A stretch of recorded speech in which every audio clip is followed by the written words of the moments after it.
Le combat n'est pas seulement que militaire sur le terrain, mais le combat est beaucoup plus profond.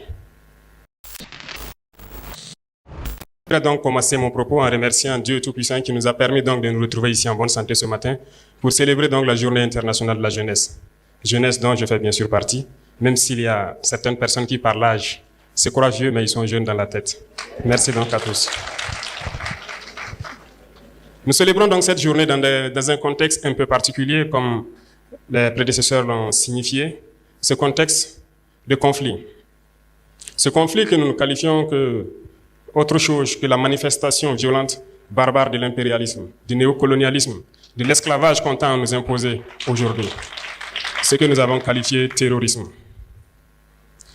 Mais comme ils l'ont dit, nous avons fait appel à la jeunesse à un moment donné pour combattre ce fléau. Et la jeunesse a répondu massivement. Aujourd'hui, plusieurs jeunes sont enrôlés comme VDP et d'autres attendent. Nous pouvons les voir à travers les artères de nos villes. Cela nous va droit au cœur et nous osons croire que les jeunes ont compris pourquoi nous devons nous battre. Si nos aïeux se sont battus pour nous léguer des terres qu'on appelle aujourd'hui Burkina Faso, cela veut dire que nous devons nous battre aussi pour léguer quelque chose à nos enfants. Si Dieu a fait que notre génération est confrontée donc aujourd'hui à ce combat, c'est parce qu'il sait que nous avons la capacité d'y arriver. Et je sais compter sur tous pour qu'on y arrive. Le combat n'est pas seulement que militaire sur le terrain, mais le combat est beaucoup plus profond. Dans ce sens que nous devons aussi combattre à changer la mentalité. Notre génération a peut-être grandi dans un système qui nous a façonnés, qui est très difficile à changer peut-être, mais pas impossible.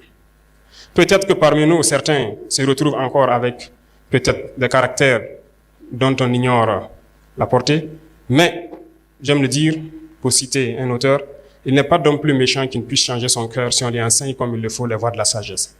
Je pense que chacun d'entre nous peut changer. Et dans ce sens, il y va de soi qu'on puisse se pardonner lorsque quelqu'un n'est pas sur la voie qu'on espère, mais en même temps en lui enseignant les bonnes manières pour qu'on puisse changer. Parce que l'arme fatale de l'impérialisme aujourd'hui, c'est la manipulation. Et la jeunesse est la cible.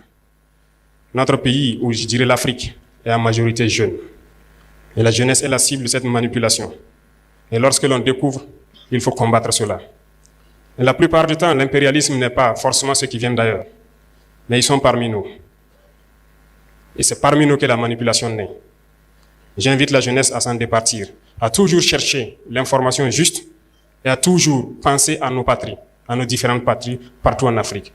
Je répète, si nos aïeux nous ont laissé une terre que nous avons trouvée, nous devons laisser de meilleures terres pour nos enfants. En ce sens, aujourd'hui, nous sommes réunis pour parler donc des problèmes de la jeunesse. Nous allons nous faire des promesses, certes, voir des perspectives, mais aussi se lancer des défis. Je pense que le parrain et la marraine vous ont lancé des défis. Et le ministre a souhaité vous donner chacun 300 francs. Mais je crois que le défi va au-delà de cela. Parce qu'il faut que la jeunesse comprenne aussi quelque chose. Nous, au niveau de l'exécutif, nous prenons des mesures, mais nous avons besoin aussi de vous parler, de vous sensibiliser, pour qu'ensemble nous puissions relever les défis qui sont aujourd'hui posés à nous. Pourquoi je dis cela? Lorsqu'ils racontent leurs histoires, on se rend compte qu'ils se sont battus d'eux-mêmes pour y arriver. Aujourd'hui, comme le ministre l'a signifié, instruction a été donnée pour qu'on puisse créer un fonds unique qui puisse soutenir la jeunesse dans l'entrepreneuriat.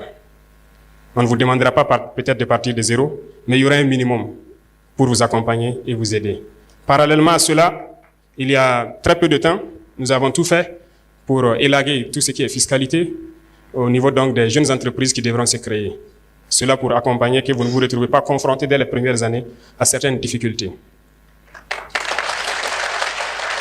En plus de tout ça, je pense comme il a annoncé, nous pensons beaucoup à la formation professionnelle. Et c'est l'une des réformes majeures donc, de ce département. Et je pense qu'au passage à l'université, on l'avait bien fait savoir. Il ne s'agit pas aujourd'hui de bosser, d'avoir un diplôme et de chercher à être employé. Il s'agit aussi d'apprendre des métiers et de pouvoir exercer. Donc, nous cherchons aujourd'hui à réorienter une bonne partie de la jeunesse vers l'emploi professionnel. Ce qui va sans dire que nous devrons construire beaucoup de centres de promotion donc, de l'enseignement professionnel et pouvoir apprendre beaucoup de métiers aux jeunes parce que ici nous regorgeons de beaucoup de ressources. Il y a assez de réformes donc en faveur de la jeunesse qui sont en cours et à travers le monde, nous avons pu comprendre que nous pouvons y arriver parce que nous avons assez de ressources à faire valoir à l'extérieur. Nous nous sommes centrés par exemple sur l'agriculture actuellement, qui est très important pour nous. Parce que je le disais tantôt, l'autosuffisance alimentaire, c'est un combat. C'est un combat parce que lorsque nous parlons de dignité, nous parlons d'honneur, si vous n'êtes pas autosuffisant, vous n'avez aucune dignité. Lorsqu'un père doit rentrer le soir à la maison et qu'il n'a aucune graine à mettre dans l'assiette de son fils, il ne peut pas parler de dignité. Toute la famille vivra dans l'indignité parce que la femme devra se battre comme elle peut, de toutes les manières que vous puissiez imaginer, pour trouver à manger. Il n'y a pas de dignité une fois qu'on ne mange pas sa faim. Il n'y a pas de dignité lorsque nous tendons la main. Et voyez-vous cette nouvelle forme donc de néocolonialisme dont on parle, qui tend donc à ramener notre jeunesse à des mendiants, à des assistés chroniques. Nous nous battons contre cela. Lorsque vous dites à un partenaire qui est prêt peut-être à vous servir des, mobile money jusqu'à 100 milliards, mais lorsque vous dites à ce même partenaire, non, servez donc à mobile money 20 milliards et 80 milliards, nous allons faire des projets structurants donc de production agricole pour les jeunes, ils ne sont pas d'accord. Ça doit nous interpeller. L'objectif, c'est de vous maintenir dans cet assistanat permanent. C'est de vous empêcher de pouvoir produire de vous-même et de vous en sortir. Et chaque fois, on vous donnera un peu et on vous dira de rester là. N'ayez pas peur d'entreprendre. N'ayez pas peur d'entreprendre, il faut vous lancer. C'est dur, souvent très dur. Vous allez trébucher. Vous allez souvent vous retrouver à genoux. Comme diraient certains, profitez, faites une prière, appuyez sur la paume, relevez-vous et marchez toujours. Ne vous arrêtez jamais. Et même ceux qui ont de l'emploi quelque part, ne vous en tenez pas seulement à votre emploi. Cherchez à investir, cherchez à développer quelque chose d'autre en parallèle.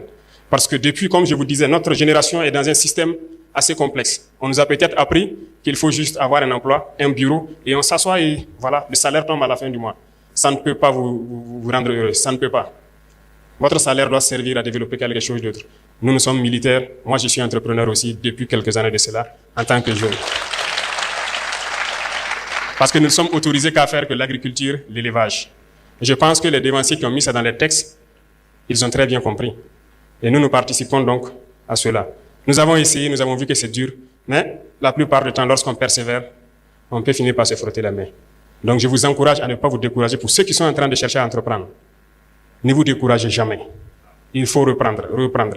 Le chemin est toujours plein d'embûches. Mais vous ne devez pas vous arrêter, parce que vous allez finir par réussir. Nous sommes extrêmement riches ici au Burkina, nous passons le temps à le dire. Aujourd'hui, nous décidons de réorganiser un peu notre société. Certes, certains textes ou certaines conventions qui avaient été signées étaient très contraignantes, faisaient que notre pays aurait du mal à s'en sortir. Aujourd'hui, grâce à vous, nous sommes en train de relire beaucoup de textes pour essayer de donner à nos nations ce dont elles doivent mériter.